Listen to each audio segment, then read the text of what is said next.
আসসালামু আলাইকুম everyone, welcome back to my new vlog video. I hope সবাই ভালো আছেন, সুস্থ আছেন। আমরাও আলহামদুলিল্লাহ ভালো আছি। আজকেও বাচ্চাদেরকে স্কুলে দিয়ে সবাই মিলে কুটুম বাড়িতে চলে আসছি। কুটুম বাড়িটা যে আমার এত পছন্দের, আমার চট্টগ্রামের মধ্যে সকালের নাস্তা মনে হয় কুটুম বাড়িতেই সবচেয়ে বেশি ভালো লাগে। তো টিএমএসও ছিল স্কুলের পাশে, বাট ওইটাতে আমার ভালো লাগে না। কুটুম বাড়িতেই আমরা হাঁটতে হাঁটতে চলে আসি। দেন বাচ্চাদেরকে স্কুল থেকে নিয়ে বাসায় চলে আসছি। আর বাসায় তো আজকেও হেল্পিং হ্যান্ড নাই।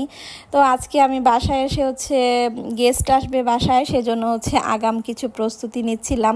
হেল্পিং হ্যান্ডের আশায় তো বসে থাকলে হবে না, গেস্টদের তো দাওয়াত করে ফেলেছি। তো আস্তে আস্তে আমি যেগুলো ফ্রোজেন আইটেমগুলো ছিল, তো সেই আইটেমগুলো আমি বানিয়ে রাখবো। 2-3 দিন পরই দাওয়াতের প্রোগ্রাম। এর জন্য আমি আজকে ফ্রোজেন কিছু কাবাব বানাবো আর কি, বিফ কাবাব। সেজন্য কাবাবটা রেডি করছিলাম। আর আমার কাবাবটা আগে বানিয়ে ফ্রোজেন করে রেখে দিলে কাজটা একটুখানি সহজ হয়ে যায়। সেজন্য আমি গেস্ট আসার মিনিমাম 4-5 দিন আগে আমি এই টাইপসের জিনিসগুলো রেডি করে ফ্রোজেন করে রাখি। ফ্রোজেন আইটেমগুলো কিন্তু খেতে অনেক বেশি ভালো লাগে, বিশেষ করে কাবাব, তারপর মোমোস, এগুলো। তো আমি এই 2টা জিনিস রেডি করে রেখেছিলাম গেস্টদের জন্য। এই পর্যন্ত মিনিমাম 3-4 বার আমার ইউটিউব চ্যানেল অ্যান্ড পেজে কাবাবের রেসিপি অলরেডি দেওয়া হয়ে গেছে, তাই আজকে আর রেসিপিটা আপনাদের সাথে শেয়ার করলাম না। তো আমি প্রথমে স্কুল থেকে এসে রান্না বান্না শেষ করে ফেলেছিলাম। দেন ফ্রেশ হয়ে তারপর কিচেনে এসে কাবাবটা রান্না করে নিচ্ছিলাম। এখানে ছোলার ডাল আর মাংসটা আমি কাবাব মশলা আরও টুকিটাকি কিছু মশলা এখানে অ্যাড করেছিলাম। দেন আমি কাবাবের পুরটা রেডি করে ফেলেছিলাম। আর এটাকে এখন ঠান্ডা করে দিব, ঠান্ডা করতে দিব আর কি। তো বাহিরে বৃষ্টি হচ্ছিল, অনেক দিন যাবত অনেক বৃষ্টি হচ্ছিল, বৃষ্টির তো বন্ধই ছিল না। দেন কাবাবগুলো এখন আমি রেডি করে ফেলেছি, সবগুলো কাবাব। তো কাবাবগুলো রেডি করে আমি এখন একটা বক্সের মধ্যে নিয়ে নিয়েছি।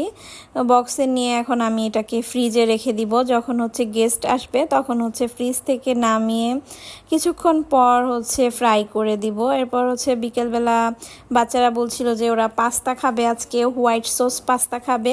এই পাস্তাটা তো আমার কাছে সবচেয়ে ইজি লাগে, এত ইজি লাগে এটা বানাতে। তো ফার্স্টে আমি প্যানের মধ্যে হোয়াইট সসটা রেডি করে নিয়েছিলাম। পাস্তাটাকেও এদিক দিয়ে আমি বয়েল করে সুন্দর করে পানি দিয়ে ওয়াশ করে নিয়েছি। তো এই পাশে হোয়াইট সস পাস্তার সসটা আমি রেডি করছি। এখানে ফার্স্টে আমি চিকেনগুলোকে ভেজে তারপর সামান্য কিছু পরিমাণ ময়দাটাও চিকেনের সাথে ভেজে নিয়েছিলাম। তো একসাথে ভেজে এর মধ্যে আমি দুধ, তারপর চিজ, এগুলো দিয়ে আমি হোয়াইট সসটা রেডি করছিলাম। ফার্স্টেই আমি এখানে গার্লিকটা বাটার দিয়ে ভেজে দেন এর মধ্যে আমি চিকেনটাকেও ভেজে ফেলেছিলাম। তো সব কিছু একসাথে দিয়ে এর উপরে দুধটা দিয়ে রান্না করে নিচ্ছি। আর এখন আমি শুকনা উপকরণগুলো দিয়ে দিব। এখানে ব্ল্যাক পেপার দিয়েছি আর দিব হার্বস। হোয়াইট সসটা যখন রেডি করা হবে তখন একদমই নাড়া বন্ধ করা যাবে না, অনবরত নাড়তে থাকতে হবে, নয়তো সসটা নিচে দিয়ে লেগে যেতে পারে। এর উপরে আমি দিয়ে দিয়েছিলাম পাপরিকা পাউডার। তো এগুলো দিয়ে আমি এর উপরে দিয়ে দিয়েছি বয়েল করে রাখা পাস্তা দিয়ে এখন আমি ভালো মতো সব কিছু সসের সাথে একসাথে মিক্সড করে নিব।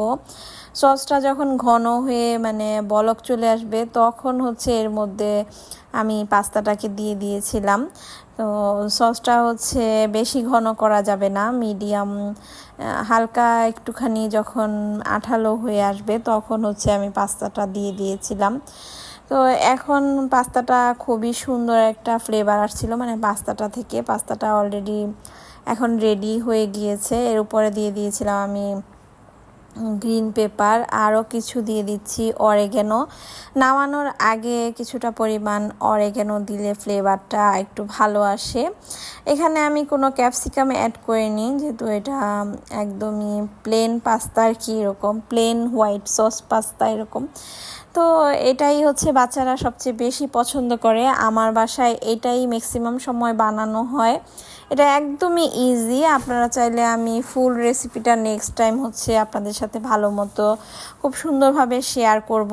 এর আগেও অনেকবার এটা শেয়ার করা হয়ে গেছে অলরেডি।